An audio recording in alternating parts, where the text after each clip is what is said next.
Then Joseph could no longer control himself before all his attendants, and he cried out, "Have everyone leave my presence." So there was no one with Joseph when he made himself known to his brothers.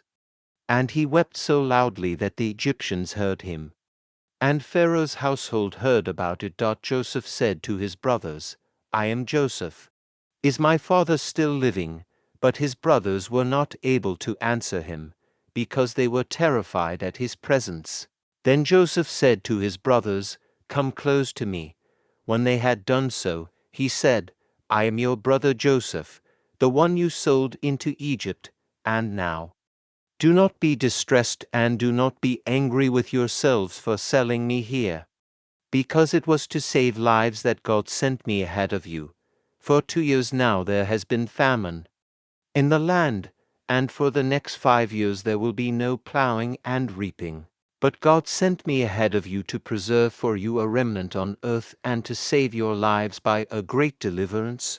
So then, it was not you who sent me here, but God. He made me father to Pharaoh, lord of his entire household and ruler of all Egypt. Now hurry back to my father and say to him, 'This is what your son Joseph says, God has made me lord of all Egypt. Come down to me, don't delay.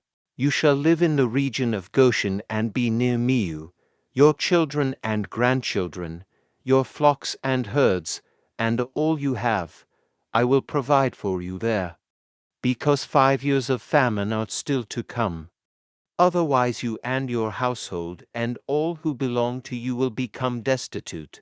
You can see for yourselves, and so can my brother Benjamin, that it is really I who am speaking to you.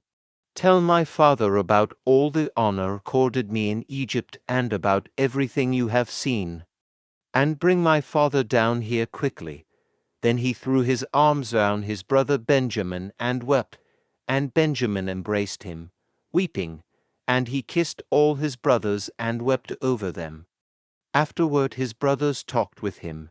When the news reached Pharaoh's palace that Joseph's brothers had come, Pharaoh and all his officials were pleased. Pharaoh said to Joseph, "Tell your brothers, do this, load your animals and return to the land of Canaan, and bring your father and your families back to me.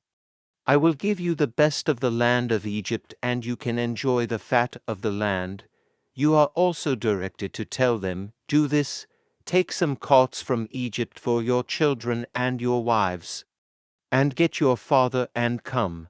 Never mind about your belongings, because the best of all Egypt will be yours." So the sons of Israel did this. Joseph gave them carts, as Pharaoh had commanded, and he also gave them provisions for their journey. To each of them he gave new clothing, but to Benjamin he gave 300 shekels of silver and 5 sets of clothes.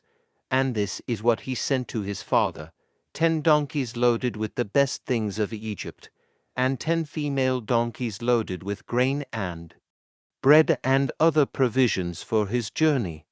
Then he sent his brothers away, and as they were leaving he said to them, "Don't quarrel on the way." So they went up out of Egypt and came to their father Jacob in the land of Canaan. They told him, "Joseph is still alive. In fact, he is ruler of all Egypt." Jacob was stunned. He did not believe them, but when they told him everything Joseph had said to them, and when he saw the carts Joseph had sent to carry him back, the spirit of their father Jacob revived. And Israel said, "I'm convinced my son Joseph is still alive. I will go and see him before I die."